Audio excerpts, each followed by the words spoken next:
ചൈതന്യ പ്രഭുനിത്യാനന്ദ ശ്രദ്ധേതഗദാധര ശ്രീവാസാദി ഗൗരഭക്തവൃന്ദ. ഹരേ കൃഷ്ണ ഹരേ ഹരേ രാമ രാമ രാമ ഹരേ ഹരേ. ഹരേ കൃഷ്ണ ഹരേ രാമ രാമ രാമ ഹരേ ഹരേ.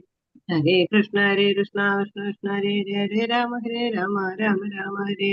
ഹരേ കൃഷ്ണ കൃഷ്ണ ഹരേ രാമ രാമ ഹരേ ഹരേ.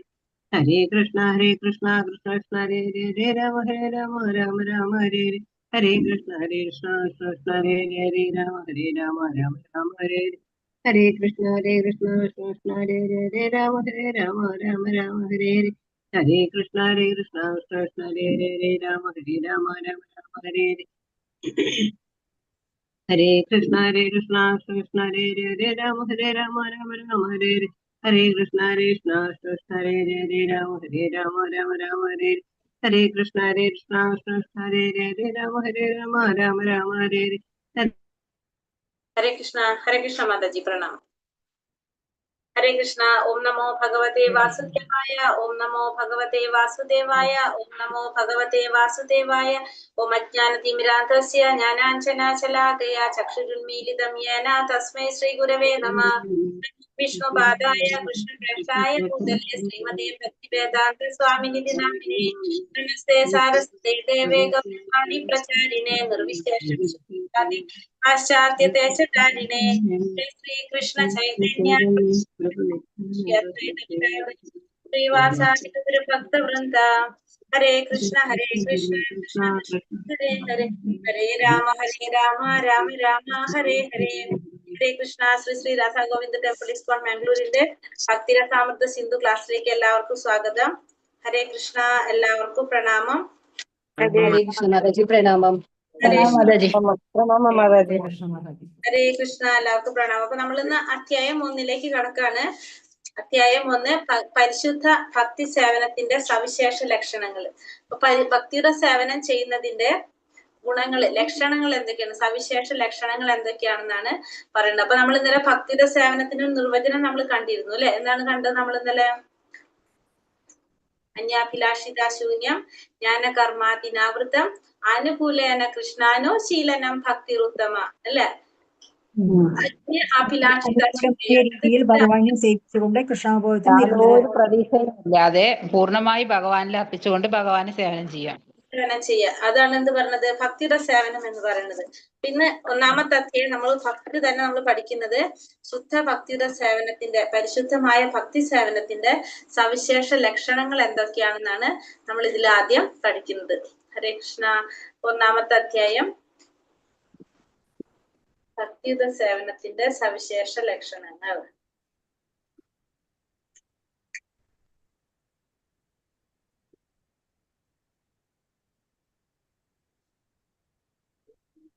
പരിശുദ്ധ ഭക്തി സേവനത്തിന്റെ സവിശേഷ ലക്ഷണങ്ങൾ. ഭക്തിരസാമൃത സിന്ധുവിലെ അധ്യായം 1. ശ്രീ രാധാ ഗോവിന്ദ് കി ജയ്, ശ്രീല പ്രഭുപാദ് കി ജയ്.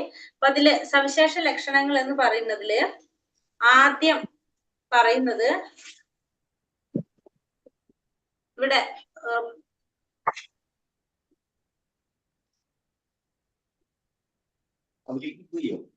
ജോലിക്ക് പോകണം, പോവാൻ ഇത് കഴിയണം.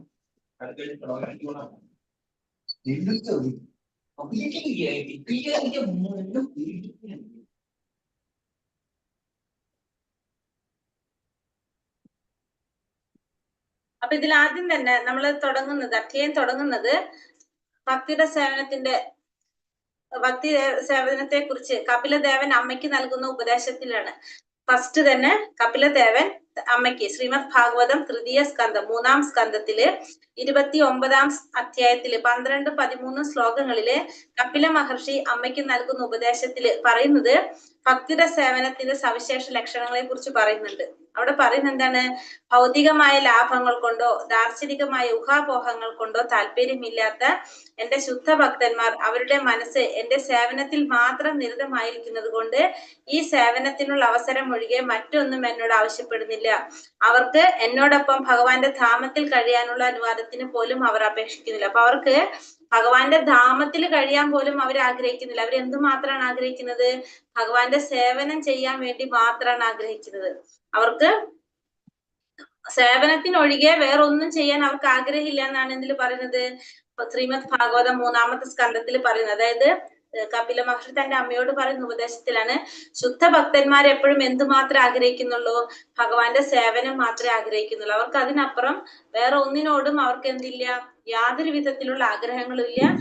അവന്റെ ധാമത്തിൽ താമസിക്കണമെന്നോ മോക്ഷം കിട്ടണമെന്നോ ഒന്നും ആരും ആഗ്രഹിക്കുന്നില്ല.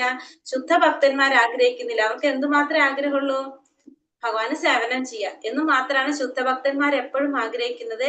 അതിനപ്പുറം അവരൊന്നും ആഗ്രഹിക്കുന്നില്ല. ഇപ്പൊ നമ്മൾ പറയില്ലേ, മോക്ഷം നേടാനായിട്ട്, നമ്മൾ ഒരു മുക്തി നേടാനായിട്ടാണ് ഭഗവാനെ ആരാധിക്കുക. പക്ഷെ ഭക്തന്മാർ ഒരിക്കലും എന്താഗ്രഹിക്കുന്നില്ല? മുക്തി ആഗ്രഹിക്കുന്നില്ല. ഭഗവാന്റെ സേവനം ചെയ്യാന്നല്ലാതെ അതിനപ്പുറം അവർക്ക് യാതൊരുവിധ ആഗ്രഹങ്ങളും ഭക്തന്മാർക്കില്ല എന്നാണ് ആര് പറയുന്നത് ഇവിടെ? കപില മഹർഷി തന്റെ അമ്മയ്ക്ക് കൊടുക്കുന്ന ഉപദേശത്തില്, ഭാഗവതത്തില് പറയുന്നത്. അപ്പൊ നമുക്കറിയാം മുക്തികള് 5 തരത്തിലുള്ള മുക്തി നമ്മൾ പഠിച്ചിട്ടുണ്ട്. ഏതൊക്കെയാണ്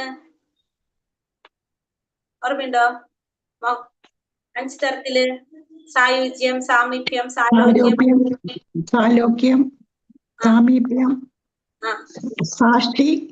സാഷ്ട്യം. അതായത് അപ്പൊ ഫസ്റ്റ് സായുജ്യമുക്തി, സാരൂപ്യമുക്തി, സാമീപ്യം, സാലോക്യം, സാഷ്ട്യം.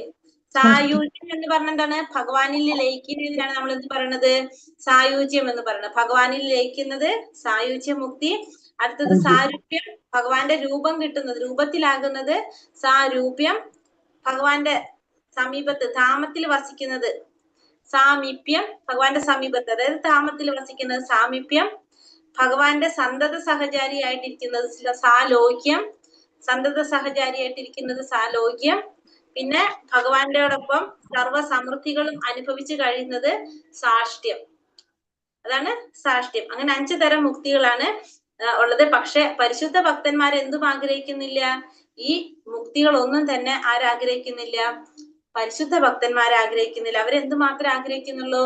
ഭഗവാന്റെ സേവനം മാത്രമാണ് അവർ ആഗ്രഹിക്കുന്നത്. അവർക്ക് ഏത് സമയത്തും എന്തുമാത്രം മതി? ഭഗവത് സേവനം മാത്രം ചെയ്താൽ മതി എന്നാണ് അവർ ആഗ്രഹിക്കുന്നത്. അപ്പോ രൂപഗോസ്വാമിയുടെ പരിശുദ്ധ ഭക്തിയുടെ സേവനത്തിന് 6 സ്വഭാവ സവിശേഷതകൾ അല്ലെങ്കിൽ 6 ഗുണങ്ങളാണ് രൂപഗോസ്വാമി പറഞ്ഞിരിക്കുന്നത്. അത് 6ആണ് നമ്മൾ ഇനി നോക്കാൻ പോകുന്നത്. ഈ അധ്യായത്തിലെ ഏറ്റവും പ്രധാനപ്പെട്ട, ഇതിലെ മെയിൻ ആയിട്ടുള്ള പോയിന്റ്സ് ആണ് ഈ 6 എണ്ണം. ഈ അധ്യായം മുഴുവനും ഈ 6 പോയിന്റ്സ് ആണ് നമുക്ക് വിവരിച്ചു തരുന്നത്. അത് പഠിക്കേണ്ടതാണ്. എന്താണത്? ഒന്നാമത്തത് ക്ലേശാഗ്നി. ഫസ്റ്റത്തെ പറയുന്നത്, നമ്മളെ ബുക്കില് ക്ലേശാഗ്നി ഉണ്ടാവില്ല. ശുദ്ധമായ ഭക്തി സേവനം എല്ലാ തരത്തിലുള്ള ഭൗതിക ദുഃഖങ്ങളിൽ നിന്നും മോചനം വരുന്നു എന്നാണ് നമ്മളെ ബുക്കിൽ ഉണ്ടാവുക. അതിനെ പറയുന്നതാണ് ക്ലേശാഗ്നി. അപ്പൊ ഭക്തിയുടെ സേവനം ചെയ്യുന്നത് കൊണ്ട് നമ്മുടെ എല്ലാ തരത്തിലുള്ള ദുഃഖങ്ങളിൽ നിന്നും നമുക്ക് മോചനം തരുന്നു എന്നാണ് ഒന്നാമത്തെ പോയിന്റ്. ഭക്തിയുടെ സേവനം നമ്മുടെ എല്ലാ ദുഃഖങ്ങളിൽ നിന്നും മോചനം തരുന്നു, ക്ലേശാഗ്നി. രണ്ടാമത്തത്, പരിശുദ്ധമായ ഭക്തിയുടെ സേവനം എല്ലാ മംഗളങ്ങളുടെയും തുടക്കമാണ്. പരിശുദ്ധ ഭക്തി സേവനം എല്ലാ മംഗളങ്ങളുടെയും തുടക്കമാണ്. അതായത് ശുഭത, അത് ശുഭതമാണ്, ശുഭമാണ്. ഒന്നാമത്തത് എല്ലാ ദുഃഖങ്ങളിൽ നിന്നും മോചനം വരുന്നതാണ്. രണ്ടാമത്തത് എല്ലാ മംഗളങ്ങളും നൽകുന്നതാണ്. എന്ത്? പരിശുദ്ധമായ ഭക്തിയുടെ സേവനം. ശുദ്ധമായ ഭക്തിയുടെ സേവനം എല്ലാ മംഗളങ്ങളും നൽകുന്നു, ശുഭത. മൂന്നാമത്തെ പറയുന്നത് ക്ലേശാഗ്നി, ശുഭത. അത് അടുത്തത് മോക്ഷം പോലും ആഗ്രഹിക്കുന്നില്ല. അതായത് ഭക്തിയുടെ സേവനം ചെയ്യുന്നവര് മോക്ഷം പോലും ആഗ്രഹിക്കുന്നില്ല. ബുക്കില് 5ാമത്തെ പോയിന്റ് ആണ് ഇപ്പൊ ഞാൻ ഈ പറഞ്ഞത്. ഭക്തിയുടെ സേവനം ചെയ്യുന്നവർ എന്തുപോലും ആഗ്രഹിക്കുന്നില്ല?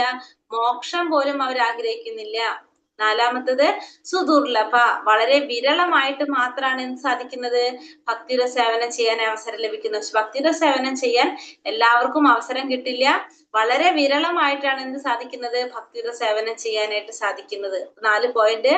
പിന്നെ സാന്ദ്രാനന്ദ വിശേഷാത്മ, അതീന്ദ്രിയ ആനന്ദത്തിലെത്തിക്കുന്നു. ശുദ്ധ ഭക്തിയുടെ സേവനം നമ്മളെ അതീന്ദ്രിയ ആനന്ദത്തിലെത്തിക്കുന്നു. പിന്നെ അതോ ശ്രീകൃഷ്ണനെ ആകർഷിക്കാനുള്ള ഒരേ ഒരു മാർഗമാണെന്ത്? ഭക്തിയുടെ സേവനം എന്ന് പറയുന്നത്. അപ്പൊ ഭഗവാനെ ആകർഷിക്കാനുള്ള ഒരേ ഒരു മാർഗം അതാണ് ഏത്? ഈ ഭക്തിയുടെ സേവനം എന്ന് പറയുന്നത്. ശ്രീകൃഷ്ണാകർഷണി. ഇതൊരു ശ്ലോകമാണ്. നമ്മൾ ഈ പറഞ്ഞ ഭക്തിരസാമൃത സിന്ധുവിലെ 3ാമത്തെ ഒരെണ്ണം ഒന്നുകൂടി പറയോ? ക്ലേശാഗ്നി, ശുഭത. പറഞ്ഞിട്ട് അപ്പൊ ഇവിടെ ഇത് ഭക്തിരസാമൃത സിന്ധുവിലെ 17ാമത്തെ ശ്ലോകമാണ് ശരിക്കും ഇത്. പക്ഷെ നമ്മളിൽ ശ്ലോകം ഇല്ല, അത് ഞാൻ പറഞ്ഞില്ല ശ്ലോകം ഇല്ല. അപ്പൊ ഇത് ശ്ലോകാണ്. ക്ലേശാഗ്നി ശുപത മോക്ഷ ലഘുക്ത കൃസു ദുർലഭ സാന്ദ്രാനന്ദ വിശേഷാത്മാ ശ്രീകൃഷ്ണാകർഷണീ ച സ എന്നാണ് ശ്ലോകം വരുന്നത്. ക്ലേശാഗ്നി ശുപത മോക്ഷ ലഘുക്ത കൃസു ദുർലഭ സാന്ദ്രാനന്ദ വിശേഷാത്മാ ശ്രീകൃഷ്ണാകർഷണീ ച. അങ്ങനെയാണ് ശ്ലോകം. നമ്മളിൽ പക്ഷെ ശ്ലോകം ഇല്ല, അതിന്റെ മീനിങ് മാത്രമേ കൊടുത്തിരിക്കുന്നു. ഒന്നാമത്തെ പറഞ്ഞത് ക്ലേശാഗ്നി. ക്ലേശാഗ്നി എന്ന് വെച്ചാല് എല്ലാ തരത്തിലുള്ള ഭൗതിക ദുഃഖങ്ങളിൽ നിന്നും മോചനം നൽകുന്നതാണ് ക്ലേശാഗ്നി. രണ്ടാമത്തത് ശുഭത. എല്ലാ ശുഭങ്ങളുടെ എല്ലാ മംഗളങ്ങളുടെയും തുടക്കമാണ് ശുഭത. മൂന്നാമത്തത് ക്ലേശാഗ്നി ശുഭത മോക്ഷ ലഘൂക്തകൃത്. മോക്ഷ ലഘൂക്തകൃത് എന്ന് വെച്ചാല് മോക്ഷം പോലും ആഗ്രഹിക്കുന്നില്ല. ശുദ്ധ ഭക്തിയുടെ സേവനത്തിൽ ഏർപ്പെട്ടിരിക്കുന്ന ഭഗവാന്റെ ഭക്തന്മാര് മോക്ഷം പോലും ആഗ്രഹിക്കുന്നില്ല. ക്ലേശാഗ്നി ശുഭത മോക്ഷ ലഘൂക്തകൃത് സുദുർലഭ, വളരെ വിരളമായിട്ട് മാത്രം ലഭിക്കുന്നതാണിത്. ആദ്യത്തെ രണ്ടെണ്ണം ക്ലേശാഗ്നി, നമ്മുടെ ഭൗതികമായിട്ടുള്ള എല്ലാ ദുഃഖങ്ങളിൽ നിന്നും മോചനം നൽകുന്നു. എല്ലാ മംഗളങ്ങളുടെയും തുടക്കമാണിത്. എല്ലാ മംഗളങ്ങളുടെ തുടക്കമാണ്. അപ്പൊ ക്ലേശാഗ്നി ശുഭത.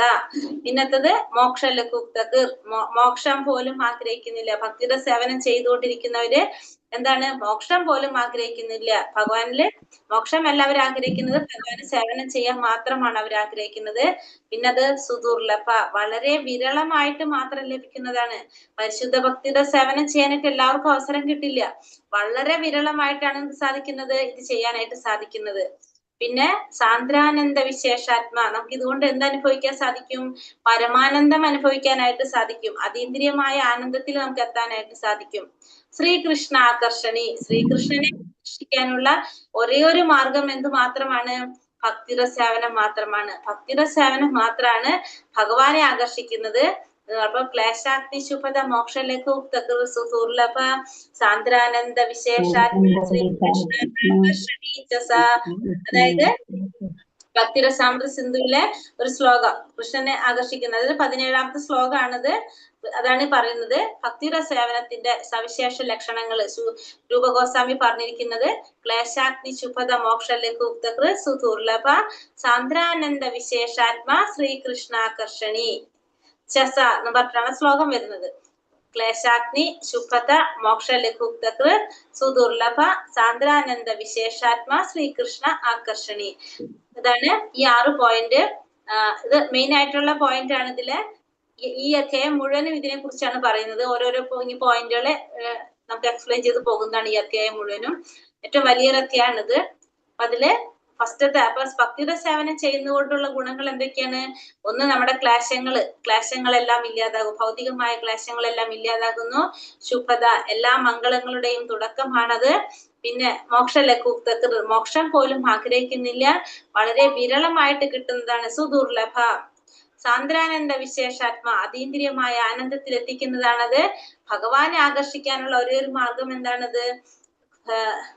ഭക്തിയുടെ സേവനം. കാരണം ഈ ഭക്തിയുടെ സേവനം ഭഗവാനെ ആകർഷിക്കാൻ കാരണം എന്താണ്? ഈ ഭക്തിയുടെ സേവനം എന്ന് പറയുന്നത് ഭഗവാന്റെ അന്തരംഗ ശക്തിയുടേതാണ്. ഭഗവാൻ എല്ലാവരെയും ആകർഷിക്കുന്നതാണ്. പക്ഷെ ഭക്തിയുടെ സേവനം ഭഗവാനെ ആകർഷിക്കുന്നു എന്ന് പറയുന്നു. അതായത് ഭക്തിയുടെ സേവനം ഭഗവാനേക്കാളും ശക്തിയുണ്ട് എന്തിന്? ഭക്തിയുടെ സേവനത്തിന്. അത് ആരുടെ നിയന്ത്രണത്തിലാണ്?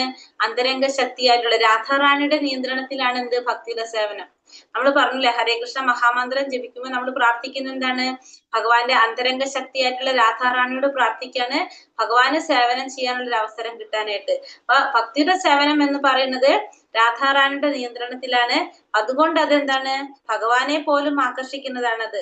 ഭഗവാനെ പോലും ആകർഷിക്കുന്നതാണ് ഭക്തിയുടെ സേവനം എന്ന് പറയുന്നത്. കാരണം അത് രാധാറാണിയുടെ നിയന്ത്രണത്തിലാണ്. അപ്പൊ ഈ 6 പോയിന്റ് ആണ്. ക്ലേശാഗ്നി ശുഭത മോക്ഷ ലഘൂക്തകൃത് സുദുർലഭ സാന്ദ്രാനന്ദ വിശേഷാത്മാ ശ്രീകൃഷ്ണ ആകർഷണീ. മോക്ഷ ലഘൂക്തകൃത് എന്നാണ്. മോക്ഷ ലഘു അങ്ങനെയാട്ടോ.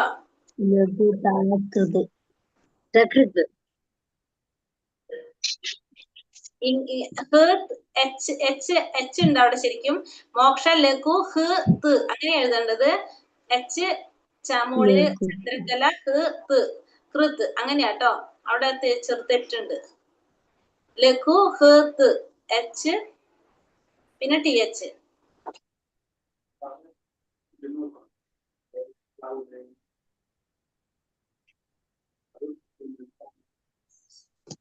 മോക്ഷലേക്ക് ഉക്തകൃ സുദുർലഭ സാന്ദ്രാനന്ദ വിശേഷാത്മ ശ്രീകൃഷ്ണ ആകർഷണീച്ച. ഈ മനസ്സിലായി 6 പോയിന്റ്? അപ്പൊ ഈ 6 പോയിന്റ് നിങ്ങൾ കാണാതെ പഠിക്കണം. അതില് ക്ലേശാഗ്നി ശുഭത മോക്ഷലേക്ക് ഉക്ത സുദുർലഭ സാന്ദ്രാനന്ദ വിശേഷാത്മ ശ്രീകൃഷ്ണ ആകർഷണ. ഇത് നോട്ട് ചെയ്ത് വെച്ചോളൂ, കാരണം ബുക്കിലും ഇല്ല അത്. നമ്മള് നോട്ട് ചെയ്ത് വെച്ചോളൂ എല്ലാവരും ട്ടാ. അതൊരു ശ്ലോകമാണ്, ഇതിലെ തന്നെ ഒരു ശ്ലോകമാണ്. ആ ശ്ലോകം നമ്മൾക്ക് ഇല്ലാത്തത് കൊണ്ട് നമുക്കത് അറിയുന്നില്ല എന്ന് മാത്രമേ ഉള്ളൂ. അപ്പൊ ഇത് ഭഗവാനെ പോലും ആകർഷിക്കുന്നതാണ്. കാരണം ഇത് ആരുടെ നിയന്ത്രണത്തിലാണ്? രാധാറാണിയുടെ നിയന്ത്രണത്തിലാണ് എന്ന് നമുക്ക് പറയാനായിട്ട് സാധിക്കും.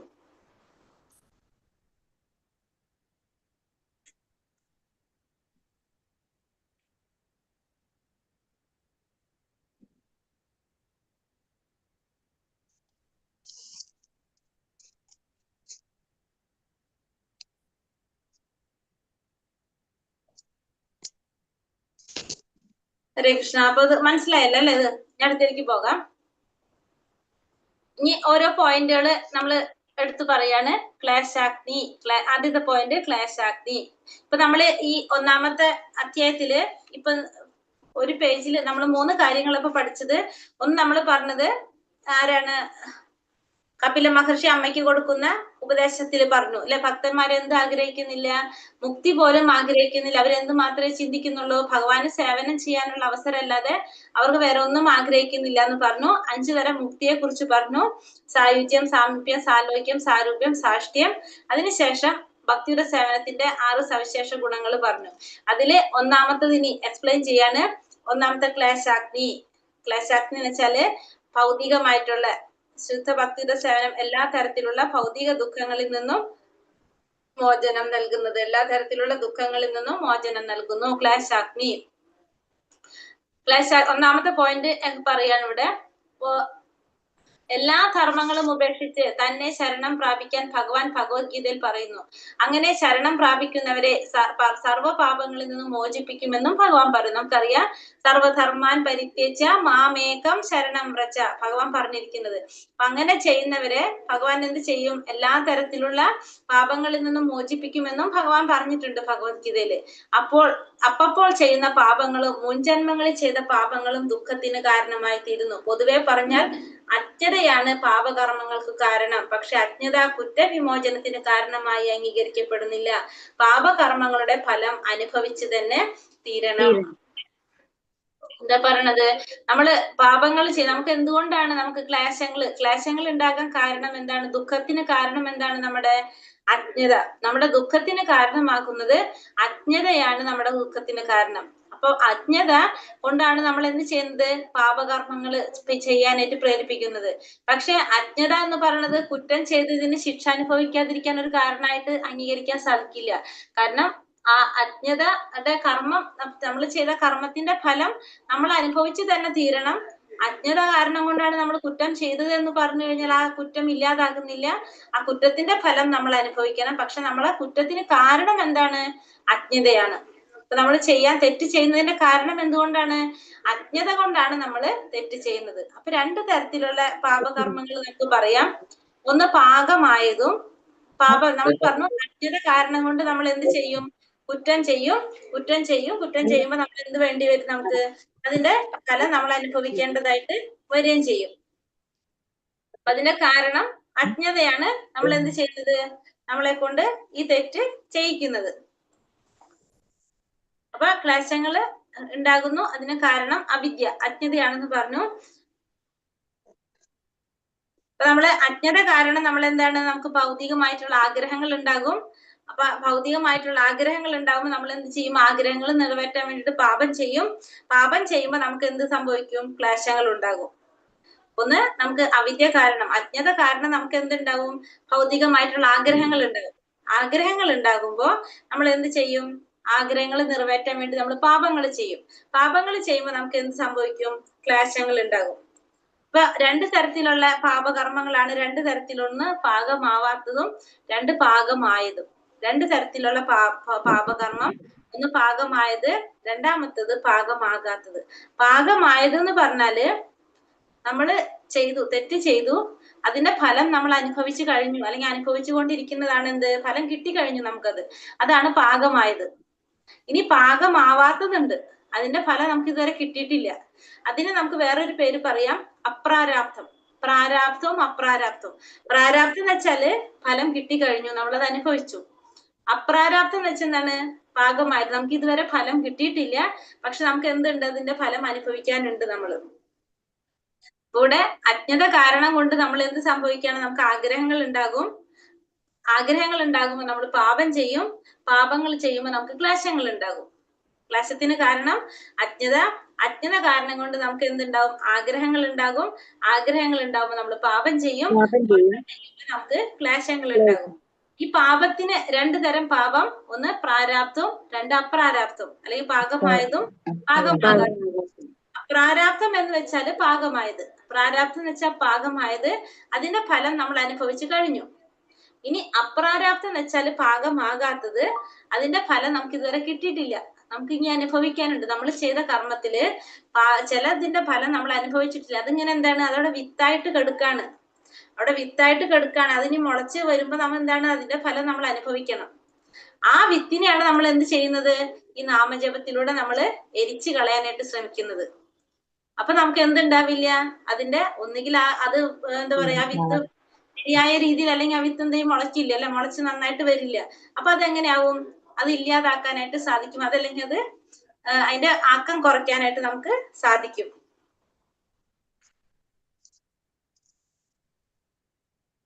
ഇവിടെ ഭഗവാൻ പറയുന്നുണ്ട്, ശ്രീമദ് ഭാഗവതം 11-ാം സ്കന്ധം 14-ാം അധ്യായം 19-ാം ശ്ലോകത്തിൽ ഉദ്ധവർക്ക് നൽകുന്ന ഉപദേശത്തിലാണ് കൃഷ്ണൻ ഇത് പറയുന്നത്. പ്രിയപ്പെട്ട ഉദ്ധവരെ, എത്ര വേണമെങ്കിലും ഇന്ധനത്തെ നിമിഷം കൊണ്ട് എരിച്ചു കളയാനുള്ള കഴിവുള്ള കത്തി ജ്വലിക്കുന്ന അഗ്നിക്ക് തുല്യമാണ് എനിക്കായി ചെയ്യുന്ന ഭക്തിയുടെ സേവനം. അപ്പൊ ഭഗവാന് വേണ്ടി ഭക്തിയുടെ സേവനം ചെയ്തു കഴിഞ്ഞാല് എങ്ങനെ പറഞ്ഞ, എത്ര വേണമെങ്കിലും ഇന്ധനത്തെ നിമിഷം കൊണ്ട് എരിച്ചു കളയാൻ കഴിവുള്ള കത്തി ജ്വലിക്കുന്ന അഗ്നിക്ക് തുല്യമാണ് ഭഗവാനോട് ചെയ്യുന്ന ഭക്തിയുടെ സേവനം എന്ന് പറയുന്നത്. അപ്പൊ എത്ര വേണമെങ്കിലും ഇന്ധനത്തെ നിമിഷം കൊണ്ട് എരിച്ചു കളയാൻ എന്ത് സാധിക്കും, അഗ്നി കൊണ്ട്, കത്തി ജ്വലിക്കുന്ന അഗ്നിക്ക് തുല്യം, കഴിവുള്ള അഗ്നിക്ക് തുല്യമാണ് ഭഗവാന് വേണ്ടി ചെയ്യുന്ന ഭക്തിയുടെ സേവനം. ഈ ഭക്തിയുടെ സേവനം കൊണ്ട് നമുക്ക് എന്ത് സാധിക്കും, നമ്മുടെ ഇത്തരത്തിലുള്ള പാപങ്ങളെ എരിച്ചു കളയാനായിട്ട്, നിമിഷം കൊണ്ട് ഇല്ലാതാക്കാനായിട്ട് നമുക്ക് സാധിക്കും ഭക്തിയുടെ സേവനത്തിലൂടെ. പിന്നെ ഭാഗവതം 3-ാം സ്കന്ധം 33-ാം അധ്യായം 6-ാം ശ്ലോകത്തിൽ ദേവഹൂതി തന്റെ പുത്രനായിട്ടുള്ള കപിലദേവനോട് പറയുന്നത് എന്താണ്, 9 തരം ഭക്തി സേവനങ്ങളുണ്ട്. ശ്രവണം, കീർത്തനമാണ് തുടക്കം. അങ്ങയുടെ ലീലകളെ കുറിച്ച് കേൾക്കുകയോ, അങ്ങയുടെ കീർത്തിക്കുകയോ, പ്രണമിക്കുകയോ, ധ്യാനിക്കുകയോ തുടങ്ങി ഈ 9-ൽ ഏതെങ്കിലും ഒരു രീതിയിൽ ഭക്തി സേവനം നടത്തിയാൽ പട്ടിയെ തിന്നുന്ന നീചമായ ചണ്ടാള വർഗത്തിൽ ജനിച്ചവൻ പോലും യാഗാദി കർമാനുകൾ അനുഷ്ഠിക്കാൻ യോഗ്യനായി തീരും. അവിടെ പറയുന്നത് ഭഗവാന്റെ ഭക്തിയുടെ സേവനം ഭക്തി സേവനം ചെയ്യുക, ശ്രവണം, കീർത്തനം, വിഷ്ണു സ്മരണം, പാദസേവനം, അർച്ചനം, വന്ദനം, ദാസ്യ, സാഖ്യം, ആത്മനിവേദനം.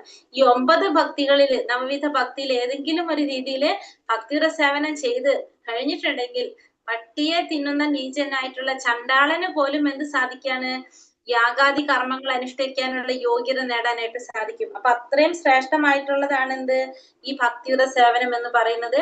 അത്രയധികം ശ്രേഷ്ഠമായി,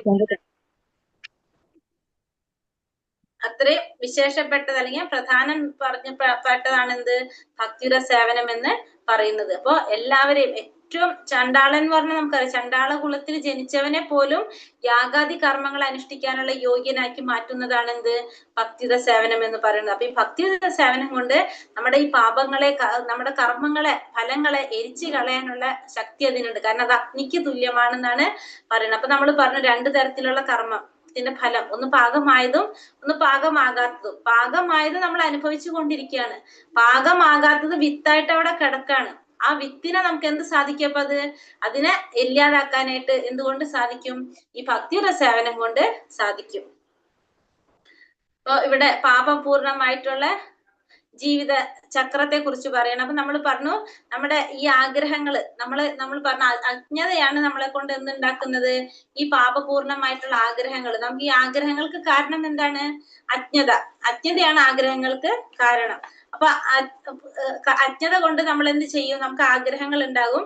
ആഗ്രഹങ്ങൾ ഉണ്ടാകുമ്പോൾ നമ്മൾ പാപം ചെയ്യും. പാപം ചെയ്യുമ്പോൾ നമുക്ക് എന്തുണ്ടാകും? ക്ലേശങ്ങൾ ഉണ്ടാകും. രണ്ട് തരത്തിലുള്ള പാപത്തിന്റെ രണ്ട് കാരണങ്ങൾ വരും. ഒന്ന് പ്രാരാബ്ദവും ഒന്ന് അപ്രാരാബ്ദവും. പ്രാരാബ്ദം എന്ന് വെച്ചിട്ടുണ്ടെങ്കിൽ നമ്മൾ പറഞ്ഞ എന്താണ്? അത് അപ്പൊ തന്നെ നമുക്ക് ഫലം കിട്ടി, അത് അനുഭവിച്ചു, ആ ക്ലേശങ്ങൾ അല്ലെങ്കിൽ നമുക്ക് ദുഃഖങ്ങൾ ഉണ്ടായി, അത് കഴിഞ്ഞു. രണ്ടാമത്താണ് അപ്രാരാബ്ദം. അപ്രാരാബ്ദം നമുക്ക് ഇതുവരെ വന്നിട്ടില്ല, അതവിടെ കെടുക്കാണ്. ആ അപ്രാരാബ്ദം അവിടെ കെടുക്കാണ്. അത് കഴിഞ്ഞിട്ട് അതെന്താണ്? അപ്രാരാബ്ദം അത് എന്തായിട്ട് മാറും? കൂടം. കൂടം എന്ന് വെച്ചിട്ടുണ്ടെങ്കിൽ വിത്തായിട്ട് കിടക്കുന്നതിനാണ് കൂടം എന്ന് പറയുന്നത്. അപ്പൊ അവിടെ നമ്മള് ഫലം കിട്ടാത്ത അവിടെ കെടുക്കാണല്ലോ, അതെന്തായിട്ട് മാറും? വിത്തായിട്ട് മാറും. വിത്തായിട്ട് മാറിയിട്ട് അതെന്താണ്? അത് മുളച്ച് വീണ്ടും നമുക്ക് എന്ത് വരും?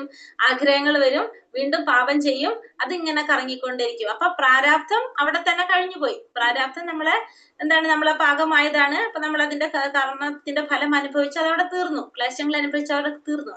പക്ഷെ അപ്രാരാബ്ദം എങ്ങനെയാണ്? അപ്രാരാബ്ദം നമ്മൾ അനുഭവിച്ചിട്ടില്ല ഇതുവരെ. അപ്പൊ അതവിടെ കിടന്നിട്ട് അത് എന്തായിട്ട് മാറും? വിത്തായിട്ട് മാറും. ആ വിത്ത് വീണ്ടും നമ്മൾ എന്ത് ചെയ്യും? വിത്ത് ആഗ്രഹങ്ങൾ ഉണ്ടാകും, പാപം ചെയ്യും, വീണ്ടും എന്താവും? പ്രാരാബ്ദം അപ്രാരാബ്ദം സംഭവിക്കും. പ്രാരാബ്ദമാണെങ്കിൽ അത് അപ്പൊ തന്നെ അനുഭവിക്കും. അപ്രാരാബ്ദം അവിടെ കെടുക്കും, വീണ്ടും അതിൽ നിന്നുണ്ടാകും വിത്തായി മാറും. പിന്നെ അത് കഴിഞ്ഞിട്ട് നമ്മള് ആഗ്രഹങ്ങൾ ഉണ്ടാകും, ആഗ്രഹങ്ങൾ വരും, പാപം ചെയ്യും. അത് ഇങ്ങനെ നടന്നുകൊണ്ടേയിരിക്കും ഈ സർക്കിള്. ഹരേ കൃഷ്ണ മാതാജി. അപ്പൊ ഈ അപ്രാരാബ്ദം എന്ന് പറയുന്നത് വരുന്ന ജന്മങ്ങളിലാണോ ഉദ്ദേശിക്കുന്നത്, അതോ നമ്മുടെ ഈ ജന്മത്തിൽ തന്നെയാണോ? അത് എപ്പോ വേണമെങ്കിലും ആകാം മാതാജി, എങ്ങനെ വേണമെങ്കിലും ആകാം. അതായത് പ്രാരാബ്ദം നമ്മൾ അനുഭവിച്ചു കഴിഞ്ഞു. അപ്രാരാബ്ദം ഇപ്പൊ പൂർവ്വജന്മങ്ങളിൽ നമ്മൾ ചെയ്തതായിരിക്കാം, ഈ ജന്മങ്ങളിൽ നമ്മൾ ചെയ്യുന്നതായിരിക്കും. അത് ചിലപ്പോ ഇപ്പൊ അനുഭവിക്കാം, ചിലപ്പോ ഇനിയും കുറെ ജന്മങ്ങൾ എടുത്തിട്ടായിരിക്കും നമ്മൾ അനുഭവിക്കുന്നത്. അത് എപ്പോ വേണമെങ്കിലും അനുഭവിക്കാം. പക്ഷെ അതിന് നമുക്ക് എന്ത് സാധിക്കും? ഈ ഭക്തിയുടെ സേവനത്തിലൂടെ നമുക്ക് അത് എന്ത് സാധിക്കും? അതിനെ നമുക്ക് ഇല്ലാതാക്കാനായിട്ട് സാധിക്കും. അതിന്റെ ആക്കം കുറയ്ക്കാനായിട്ട് നമുക്ക് സാധിക്കും. നാമജപത്തിലൂടെ ഒക്കെ അത് നമുക്ക് ചെയ്യാം. കാരണം അത് ബീജായിട്ട് വിത്തായിട്ട് കിടക്കുകയാണ്. ആ വിത്തിനെ നമുക്ക് എന്ത് ചെയ്യാൻ സാധിക്കും? അതിനെ ഇല്ലാതാക്കാനായിട്ട്, അതിനെ നശിപ്പിക്കാനായിട്ട് നമുക്ക് സാധിക്കും. അപ്പൊ അത് ബീജായിട്ട് കിടക്കുകയാണ്. ഇപ്പൊ അതോടെ ആ ബീജായിട്ട് കിടന്നിട്ട് അത് എന്തായിട്ട് മാറും? കൂടെന്ന് വെച്ചാൽ വിത്ത്. ആ വിത്തായിട്ട് അവിടെ കിടന്നു. പിന്നെ അതിനുശേഷം വീണ്ടും എന്തായിട്ട് മാറാണ്? ആഗ്രഹങ്ങൾ വരും, ബീജം വരും, ആഗ്രഹങ്ങൾ വരുന്നു, പിന്നെ നമ്മൾ പാപം ചെയ്യും. ഈ സർക്കിൾ ഇങ്ങനെ നടന്നുകൊണ്ടേയിരിക്കും നമ്മുടെ. ഇതിപ്പോ നമുക്ക് ധൃതരാഷ്ട്രയുടെ കഥ അറിഞ്ഞിട്ട്, ധൃതരാഷ്ട്ര മഹാരാജാവ് ധൃതരാഷ്ട്ര 50 ജന്മങ്ങൾക്ക് ശേഷമാണ് അദ്ദേഹം ചെയ്ത കർമ്മത്തിന്റെ ഫലം അദ്ദേഹം അനുഭവിക്കുന്നത്. 50 ജന്മങ്ങൾക്ക് ശേഷം. ധൃതരാഷ്ട്ര അന്ധനായിട്ട് ജന്മം എടുത്തത് എന്തുകൊണ്ടാണ്? 100 മക്കൾ ജനിച്ചതും ധൃതരാഷ്ട്ര 50 ജന്മം മുന്നേ ചെയ്ത ഒരു പ്രവൃത്തിയുടെ ഫലമായിട്ടാണ് ധൃതരാഷ്ട്ര എന്ത് വേണ്ടി വന്നത്? ഈ 50 ജന്മത്തിന് ശേഷം അന്ധനായിട്ട് ജനിക്കുന്നത്. ഒരു വേടനായിരുന്നു അദ്ദേഹം. എന്ത് ചെയ്തു? പക്ഷിയുടെ കണ്ണ് കുത്തി ചെയ്തു അല്ലെ? എന്താണ്? കുത്തി പൊട്ടിക്കല്ലേ ചെയ്തത്? അതെ, അങ്ങനെയാണ് ഒരു അമ്മ. അത് കഴിഞ്ഞിട്ട് 100 മക്കള്, ആ പക്ഷിയുടെ മുട്ടകൾ ഉണ്ടല്ലോ, അതിനെ നശിപ്പിക്കുകയും ചെയ്തു. അതിന്റെ ഫലമായിട്ടാണ് അദ്ദേഹത്തിന് എന്താണ് 100 ആമക്കൾ ജനിക്കുന്നതും ആ 100 മക്കള് സ്വന്തം കണ്ണിന്റെ മുന്നിൽ വെച്ചിനെ സ്വന്തം മനസ്സിൽ കാണാണെന്ത് എല്ലാ മക്കളും മരിച്ചു വീഴുന്നത്. 100 മക്കളും മരിച്ചുപോയി അദ്ദേഹത്തിന് അറിയാൻ സാധിക്കുന്നതും അദ്ദേഹത്തിന് ഈ 50 ജന്മത്തിന് ശേഷമാണ് അങ്ങനൊരു ശിക്ഷ, ആ ചെയ്തതിന്റെ പാപത്തിന്റെ ഫലം അനുഭവിക്കുന്നത്. അപ്പൊ നമുക്ക് എന്ത് മനസ്സിലാക്കാം? എത്ര ജന്മം കഴിഞ്ഞാലും നമ്മൾ അത് അനുഭവിക്കേണ്ടതായിട്ട് വരും. പക്ഷെ അതിനെന്ത് ചെയ്യാൻ സാധിക്കും? നമുക്ക് അനുഭവിക്കണം നമ്മള്. പക്ഷെ അതിന്റെ ആ ഒരു ശക്തി കുറയ്ക്കാൻ നമുക്ക് എന്തുകൊണ്ട് സാധിക്കും? ഈ നാമജപം കൊണ്ട് നമുക്ക് സാധിക്കും, ഭക്തിയുടെ സേവനം കൊണ്ട് നമുക്ക് സാധിക്കും. അതിനെ ഇല്ലാതാക്കാൻ നമുക്ക് സാധിക്കില്ല. നമ്മൾ പറയില്ല കണ്ണുമ്മ കൊള്ളേണ്ടത് പുരുകത്തുമ്മ കൊണ്ടെന്ന് പറയില്ലേ? അതേപോലെ നമുക്ക് അതിന്റെ ആക്കം കുറയ്ക്കാനായിട്ട് നമുക്ക് സാധിക്കും നാമജപത്തിലൂടെ, ഭക്തിയുടെ സേവനത്തിലൂടെ നമുക്ക് അതാണ് സാധിക്കുക. പക്ഷെ അത് അനുഭവിക്കാതിരിക്കാൻ നമുക്ക് ആർക്കും സാധിക്കില്ല. അനുഭവിക്കണം എല്ലാവരും ശിക്ഷയുടെ ഫലം. അപ്പൊ അതാണ് മാതാജി ഒരു സംശയം ചോദിച്ചോട്ടെ. ഈ ധൃതരാഷ്ട്രക്ക് 100 ആൺമക്കളുണ്ട്, അതിന്റെ കൂട്ടത്തിൽ ഒരു പെണ്ണും കൂടെ ഉണ്ടെന്നുള്ളതാണ് കേട്ടിരിക്കുന്നത്. ദുശ്ശള, ശരിയാണോ? 101 മക്കളല്ലേ? ആ, പക്ഷെ ആ പെൺകുട്ടിയുടെ കാര്യം പറയുന്നേ ഇല്ല. അത് പറയുന്നില്ല. 101 മക്കൾ, 100 മക്കളെ പറ്റിയാണ് പറയുന്നത്. ആ, ഓക്കെ. രക്ഷമാതാജി. അപ്പൊ നമുക്ക് അത് ഇത്രയും മനസ്സിലാക്കുക. ഉദാഹരണം ഞാൻ പറഞ്ഞതാണ്, നമ്മൾ എത്ര ജന്മം എടുത്താലും നമ്മൾ ആ ചെയ്തതിന്റെ ഫലം നമുക്ക് ഇവിടെ പറഞ്ഞില്ല. അജ്ഞത ഒരിക്കലും എന്തല്ല, ആ കുറ്റത്തിൽ നിന്ന് രക്ഷപ്പെടാനായിട്ടുള്ള ഒരു കാര്യമല്ല അജ്ഞത. ആ ചെയ്ത തെറ്റിന്റെ ഫലം നമ്മൾ അനുഭവിച്ചു തന്നെ. കാരണം അജ്ഞത, നമ്മളൊരു മനുഷ്യന്റെ ജന്മം നമ്മൾ എടുത്തു കഴിഞ്ഞാൽ നമുക്കിവിടെ ശാസ്ത്രങ്ങൾ തന്നിട്ടുണ്ട്, അത് പഠിക്കാത്തത് നമ്മുടെ തെറ്റാണ്. അപ്പൊ അജ്ഞത എന്ന് പറഞ്ഞാൽ നമുക്ക് എങ്ങനെ സംഭവിക്കുന്നത്? നമുക്ക് ആ ശാസ്ത്രങ്ങളെ കുറിച്ച് അറിവില്ലാത്തതുകൊണ്ടാണല്ലോ നമുക്ക് അജ്ഞരാകുന്നത്. അത് നമ്മുടെ പ്രോബ്ലം ആണല്ലോ. അപ്പൊ അതുകൊണ്ട് ഒരിക്കലും എന്തല്ല, അത് അറിവില്ലായ്മ എന്ന് പറയുന്നത്, അജ്ഞത എന്ന് പറയുന്നത് ഒരിക്കലും അതിൽ നിന്ന് രക്ഷപ്പെടാനായിട്ടുള്ള